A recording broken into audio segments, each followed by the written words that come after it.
A lovely thing about Christmas is that it's compulsory, like a thunderstorm, and we all go through it together. Christmas is one of those holidays that many of us have a love-hate relationship with. There is all the busyness of preparing for the holiday, the shopping, the cooking, the baking, the decorating. Why is it that one person makes that list and feels an impending sense of doom, while another will tick off those duties as if they've won the lottery? We could satisfy ourselves that it is about the busy pace of our lives or the joyous memories of Christmases past. Yet I don't believe that's an accurate summation of the range of emotions we can experience when it comes to Christmas. Heaven help you if you're near someone who's experiencing all the range all at once. Been there, done that. The Christmas story itself is all over the map. We have no mention of the birth in Mark or John, yet Luke has angels lighting up the night sky with song and dance. Now, I will confess a love of theatrics and musicals, and so I envision it as a choreographed scene from a Busby Berkeley production. Joy! I'm sure there are those whose tastes lean to more to opera, and the picture in your head may be radically different. For still others, it must be a simple, picturesque tableau. Though Luke has gone to great lengths to tell us the birth is set in a manger, in a cattle stable, he still invites us to wild speculation about the accompanying scenes for Jesus' birth. I wonder why. Why would he write that he was in a cattle stall and in a manger, and there was no room for him in the inn, and then write in such a way as to invite us to consider awe and wonder and amazement? If it was such a simple thing, why invite such fantastical imaginings? I believe Luke wants us to make this the new normal. Now, I stole that from a short-lived television series about a very not normal family. Two men using a surrogate to have a child. Now, before you get all up in arms with me, let me go a little further, and then you can decide if you're mad at me or not. I think you'll catch my angle. In this family, there are all the things we find in any family. There are parents, children, grandparents, friends. The configuration is a little different, but all the moving parts are present. The surrogate is continuously harassed by her very religious mother. Ever wonder why it's always the very religious that harass?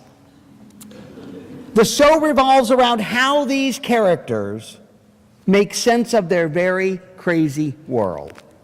I am sure when the writers went to sell this idea, they thought nothing like this has ever been done before. Nothing.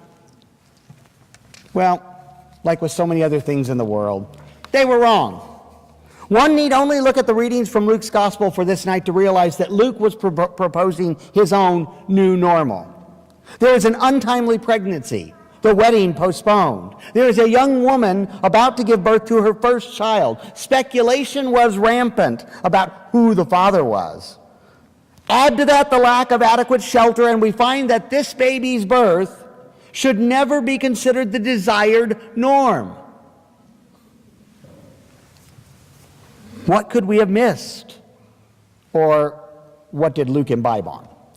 I'm not going to bore you with theological speculations about Mary's virginity or Joseph's purity, because I don't believe those are actually of impact to the real story. The real story is that in an imperfect world, in an imperfect set of circumstances, this perfect baby was born. He was born. And his perfection came not from his lineage, although that's what so many would want us to say. It came from the accident of his birth. He was born. And that alone is sufficient to merit the songs of angels and the adoration of shepherds. He would grow to prove worthy of that admiration.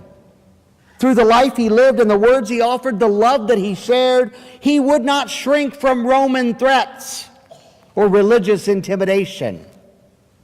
And because of this truth, he has indeed saved every one of us. Was it nature or nurture? I know you can have all the good nature in the world, but if you do not have it nurtured, it can be molded into hate and bitterness. This is a true story from the past, but still true. Two young altar boys growing up in Europe.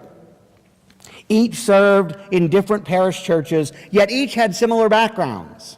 Both also shared a common experience. While serving on the altar, each spilled some of the wine from the chalice. But here is where their stories diverge. The one priest, seeing that the young boy had spilled the consecrated wine, slapped the boy and said, "Leave the altar, you clumsy oaf." The other boy, likewise, spilled the consecrated wine. His priest behaved rather differently. Kneeling before him, he took his face in his hands and he said, "One day you'll grow up to be a fine priest for God." He did. We know him as Bishop Fulton Sheen. The other boy became the Yugoslav dictator, Tito. That whole new normal thing, all throughout history, there have been stories told about children born of virgins. Jesus' story is not unique. The only difference in this instance, though, is that the child was not born to parents of noble birth. This child was born to a young, unwed girl and her fiancé in a backwater sheep-herding town outside of Jerusalem. Did angel choirs sing? I don't know. Did shepherds come to worship? I don't know. I am far less concerned with historical accuracy than I am grasped by the idea that a young mother might teach her firstborn son that his birth was one of the holiest ever. There's a line from the song "The World Begins Again" by the Goo Goo Dolls. It goes like this: "And the one poor child who saved this world, and there's 10 million more who probably could, if we all just stopped and said a prayer for them." Imagine what a different world it might be if parents dared to make myths about their children, about every boy and girl in the world, about the glory of their birth and the beauty of who they are, and the promise of what they will do in the world. Imagine what a different world it might be if every boy and girl heard those stories. That would be the night the world begins again. Christmas invites us anew to the experience of wonder and awe and mystery, to reawaken in us a sense of holy birth, the holy child in Bethlehem and in each of our hearts this night. May you have that experience of holy birth and joy. Merry Christmas.